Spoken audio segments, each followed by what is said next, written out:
حضرت سلیمان علیہ السلام اللہ کے نبی حضرت داؤد علیہ السلام کے بیٹے تھے۔ آپ بنی اسرائیل سے تعلق رکھتے تھے اور اپنے والد حضرت داؤد علیہ السلام کے بعد انہوں حکومت سنبھال کر بنی اسرائیل کے بادشاہ بنے۔ آپ اللہ کے سچے پیغمبر اور انصاف پرور بادشاہ تھے، اور وہ صرف انسانوں کے ہی نہیں بلکہ تمام مخلوقات کے بادشاہ تھے۔ چرند پرند اور جنات وغیرہ سب ان کے تابع فرمان تھے۔ اللہ تعالیٰ نے حضرت سلیمان علیہ السلام کو جتنا وسیع و عریض ملک عطا کیا، ایسا کسی جن و بشر کو نہیں دیا۔ اس کے باوجود حضرت سلیمان علیہ السلام میں ذرا بھر بھی تکبر نہ تھا۔ وہ اپنے اخراجات کے لیے شاہی خزانے سے ایک پیسہ تک نہ لیتے تھے۔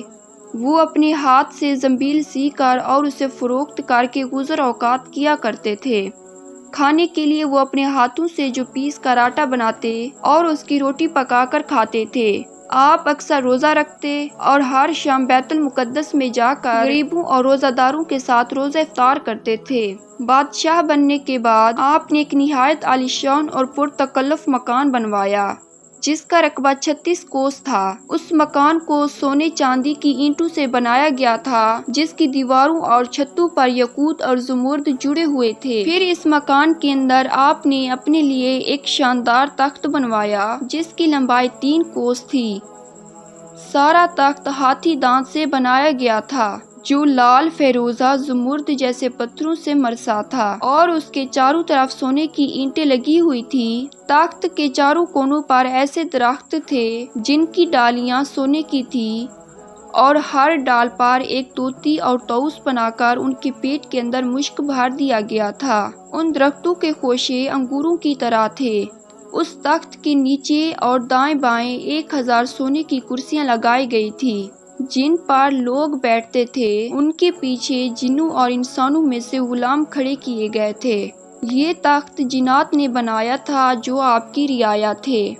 جب حضرت سلیمان علیہ السلام تاج شاہی سر پر رکھ کر اس عظیم الشان تخت پر قدم رکھتے تو ان کی ہیبت سے تخت اس وقت حرکت کرنے لگتا، اور طوطی و طاؤس بھی اللہ کے حکم سے اپنے پر پھیلا دیتے تھے جن سے مشک وغیرہ کی خوشبو نکلتی تھی۔ اللہ تعالیٰ کے فضل سے حضرت سلیمان علیہ السلام ہر جانور کی بولی اچھی طرح سمجھتے تھے۔ جب آپ تاج شاہی سر پر رکھتے تو تمام پرندے تخت کے اوپر معلق ہو کر آپ کے سر پر سایہ کرتے تھے۔ جس مکان میں تخت سلیمانی تھا اس میں کئی محرابیں تھیں جہاں عابد و زاہد لوگ بیٹھ کر عبادت الہی کیا کرتے تھے۔ حضرت سلیمان علیہ السلام ہمیشہ اللہ تعالیٰ کی ان نعمتوں کا شکر ادا کرتے اور ہر وقت اللہ تعالیٰ سے مناجات کرتے رہتے تھے۔ آپ پورے عاجزی و انکساری کے ساتھ اللہ کے حضور یہ دعا کرتے تھے، یا الہی میں درویشوں کے ساتھ بھی شامل ہوں اور بادشاہوں کے ساتھ بھی۔ صرف یہی نہیں بلکہ میں پیغمبروں میں سے ایک پیغمبر ہوں۔ اے میرے مالک، میں تیری نعمتوں کا کہاں تک شکر ادا کروں۔ اللہ تعالیٰ نے ہوا کو حضرت سلیمان علیہ السلام کے تابع کر دیا تھا۔ جب آپ اپنے عظیم الشان تخت پر بیٹھ کر تخت کو چلنے کا حکم دیتے تو تخت اتنی تیز رفتاری سے چلتا کہ آپ ہزاروں کوس کا فاصلہ چند منٹ میں طے کر آتے۔ آپ صبح کو ایک شہر اور شام کو دوسرے شہر میں ہوتے تھے۔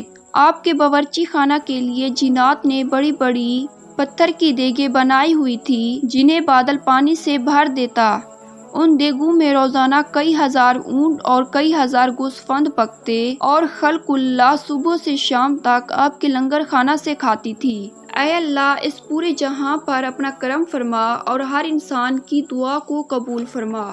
اے اللہ، تو ہمیں اپنا فرما بردار بنا اور تو ہمیں ویسا بنا جیسا ہمیں دیکھنا چاہتا ہے۔ آمین ثم آمین۔ اس میں کسی قسم کی کمی بیشی کو اللہ تعالیٰ معاف فرمائے۔ آمین ثم آمین۔ اللہ تعالیٰ سے دعا ہے کہ ہمیں نیک بندوں کی زندگیوں سے نصیحت حاصل کرنے کی توفیق عطا فرمائے، اور آپ کے اور میرے علم میں اضافہ فرمائے، اور اسی طرح ہمیں دینی علم سیکھنے، جاننے کی توفیق اور ہمت عطا فرمائے۔ آمین۔